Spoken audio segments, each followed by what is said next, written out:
사도행전의 걸음은 지금도 계속됩니다.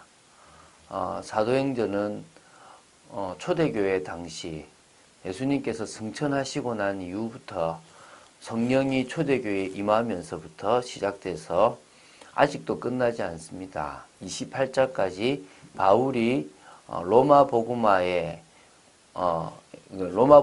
위하여 올라간 것으로 끝이 나지만 그 이후도 계속적으로 진행되고 지금도 사도행전의 걸음은 계속되고 있습니다. 주님 오시는 그 순간까지 사도행전 1장 8절의 그 언약은 그대로 성취되어질 것입니다. 여러분들이 살아가는 걸음걸음이 그 언약과 통하는 하나님의 계획과 통하는 축복의 인생이 되기를 주 예수 그리스도 이름으로 축원드립니다.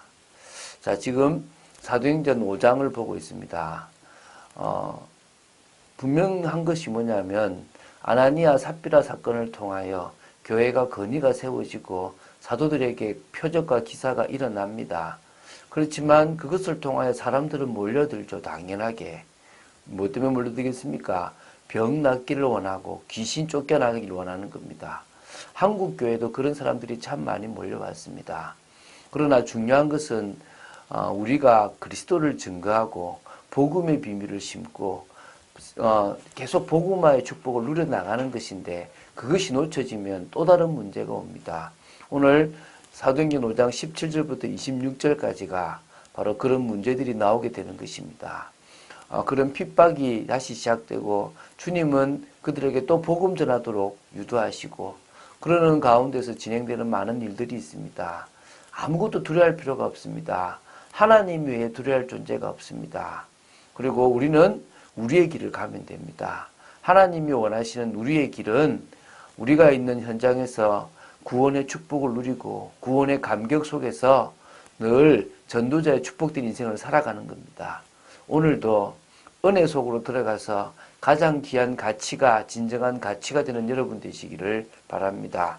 자, 우리 17절부터 총 사실 42절까지가 이 예루살렘 교회가 외적으로 내적으로 시련을 극복하고 성장해가는 과정 속에서 이 교회에 뭐가 있습니까? 교회를 핍박하는 사내들인 공회의 모습과 그것을 또 천사가 나가게 하고 또 그 속에서 다시 또 그들을 잡아오고 그런 가운데서 가말리엘이라는 사람이 오히려 그것을 정리하는 모습까지 나옵니다. 다시 말하면 하나님은 전도보다 더 귀한 일이 없기 때문에 그 전도가 되어지는 방향으로 모든 것을 끌어갑니다. 오늘은 17절부터 26절까지만 볼 건데요. 바로 잡혀가는 것과 나오는 것, 또 그 속에 다시 잡아오는 모습들을 한번 보겠습니다.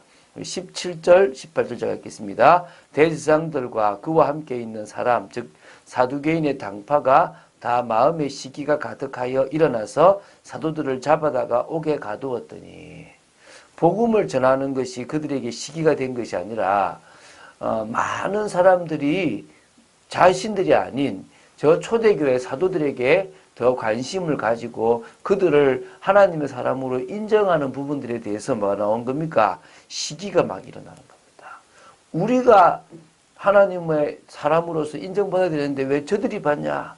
저건 잘못됐다. 막아야 된다. 라고 하면서 사도들을 옥에 가두었습니다. 감옥에 집어넣어 버린 겁니다.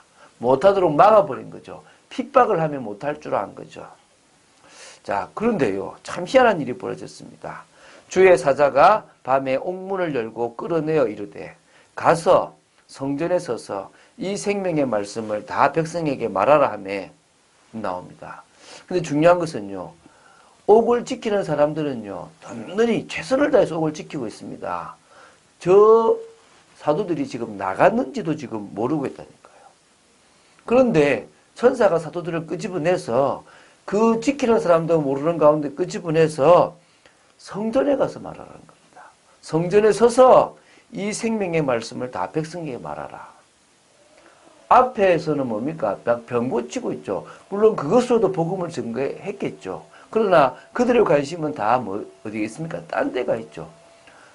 주님은 사도들이 주님은 우리가 현장에서 뭐요? 예수가 그리스도고 그 그리스도만이 인생의 문제 해결자임을 전하기를 원하시는 겁니다. 근데요, 전해야 된다. 이거 전하지 않으면 안 된다. 이런 식의 생각을 가지고 있으면요, 율법에 눌려버립니다. 여러분이 은혜로 예수님이 믿어지시고, 은혜로 예수님을 영접했다면, 주님과의 그 만남을 통한 구원의 감격, 또 구원 축복에 대한 어떤 은혜들을 여러분의 것으로 자꾸 만드세요. 그러면 어느 날 그 감동을 말하지 않을 수 없게 되는 겁니다. 쉽게 설명해 볼게요. 저희 큰딸도 그렇고 막내딸도 그렇고 아토피가 아주 심했어요. 눈도 그렇고 막 피부. 그래서 지나가는 사람들이 아이고 이 아토피 심하다. 막 이런 얘기들을 하고 또 교회에서도 막 여러 이렇게 네트워크 하는 사람들이 이 좋다고 하는 걸 막 주는 겁니다. 저희 아내가 막 스트레스가 되고 그렇기도 했거든요. 놀이터에 놀고 있는데 지금은 그 약국이 없어졌는데 안양역 부근에 어느 약국에 가면 이 아이 병을 고칠 수 있다는 얘기를 한 거죠. 그걸 한 2번 듣고 나서요. 같이 갔어요. 약을 지어 먹였거든요. 나와버렸어요. 그러니까요. 누가 아프기만 하면 쟤 저거 그거 가면 되겠는데 쟤 저거 그거 가면 나을 건데 왜죠? 체험했으니까. 내가 체험하고 나니까 말하게 되어 있는 겁니다. 그런 은혜가 여러분들에게 있을 때 담대히 말할 수 있을 줄 믿습니다. 그들이 듣고 새벽에 성전에 들어가서 가르치더니 대제사장과 그와 함께 있는 사람들이 와서 공회와 이스라엘 족속의 원로들을 다 모으고 사람을 오게 보내어 사도들을 잡아오라 하니, 지금 2가지를 벌어집니다. 새벽부터 성전에서는요, 사도들이 뭐합니까? 백성들에게 복음을 막 가르치고 하나님의 말씀, 예수가 그리스도인 것을 증거하고 있는 겁니다. 그런데 다른 한쪽에서는요, 대제사장과 사내들인 공회원들이 모여가지고 어떤 일을 합니까? 이제 원로들과 같이 옥에 있는 그 사도들을 끄집어내서 신문하려고 하는 겁니다. 근데 지금 요때요, 부하들이 가서 옥에서 사도들을 보지 못하고 돌아와 이르되 우리가 보니 옥은 든든하게 잠기고 지키는 사람들이 문에 서 있으되 문을 열고 본즉 그 안에는 한 사람도 없더이다 하니. 자, 지금 그 사내들인 공회원이 보냈던 부하들이 옥에서 사도들을 잡아오려고 했는데 들어가 보니까 가니까 옥을 지키는 사람들이 든든히 지키고 있고요. 옥문도 딱 잠겨져 있고요.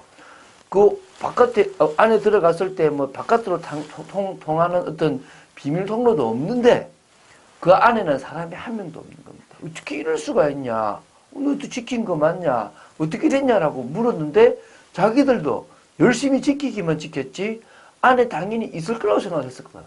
아무도 없다는 겁니다. 기적이죠. 하나님이 역사하시니까요. 전혀 편하지 않고 사도들이 다 나온 겁니다. 베드로도 그런 경험이 나중에 있습니다. 그죠?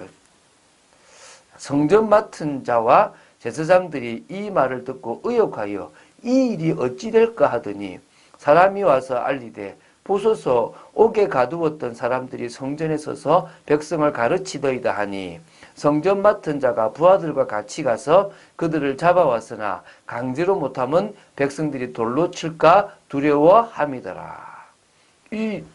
무슨 이런 일이 있어라고 하고 있는 그 사이에 누가 와가지고요. 뭐합니까?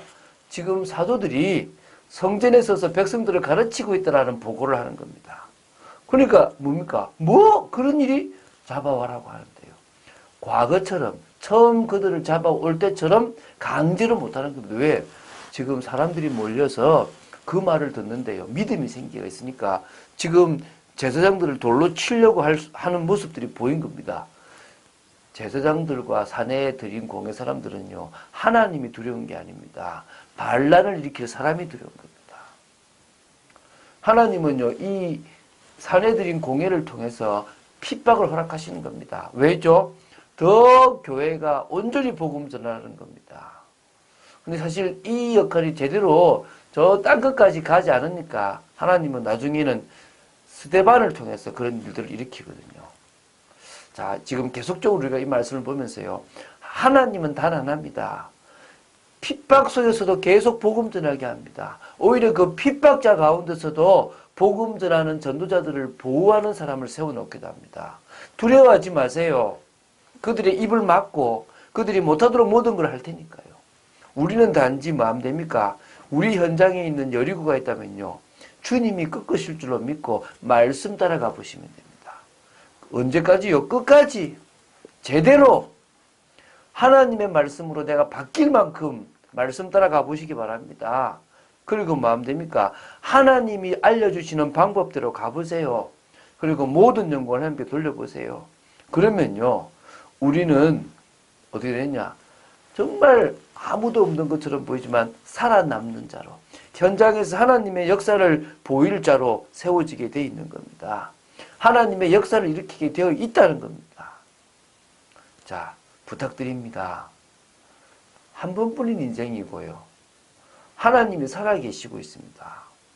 하나님은 지금도 하나님의 사람에게 역사하십니다.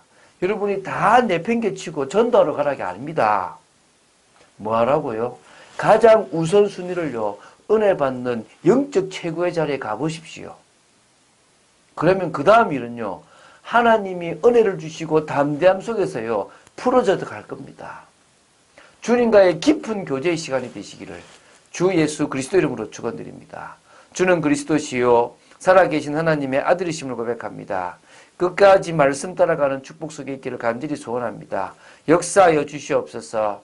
정말 초대교회에 핍박이 있어도 주님은 그 핍박과 상관없이 계속적으로 주의 말씀을 증가하고 말씀하시고 그렇게 또 역사하신 것을 보게 됩니다. 하나님, 저희들도 어떤 환경, 어떤 상황 속에서도 굴하지 않고 정말 주님이 원하시는 뜻을 향해 달려나갈 수 있는 믿음의 결단이 되게 하여 주시옵소서. 참 응답 속에 있는 저희들 되어지기를 간절히 소원합니다. 주 예수 그리스도 이름으로 기도드립니다. 아멘.